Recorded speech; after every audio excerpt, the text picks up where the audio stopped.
你听说过鸟嘴人吗？据说遇到他的人都会被他残忍杀害。牛掰！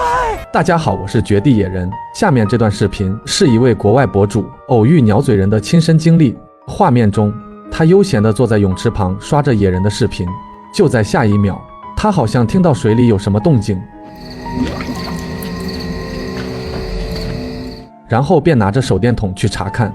突然，他在水里竟然看到了鸟嘴人。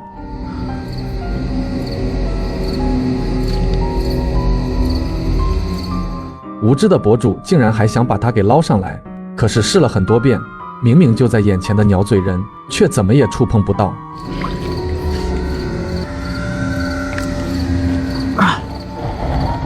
于是他就去找了一个抄网，这可真是不作死就不会死。但是当他又回来的时候，水里的鸟嘴人竟然消失不见了。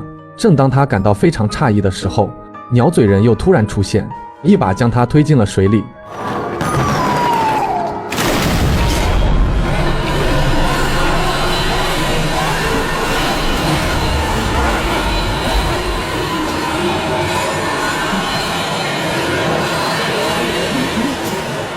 视频最后，这位博主也成功的领了盒饭。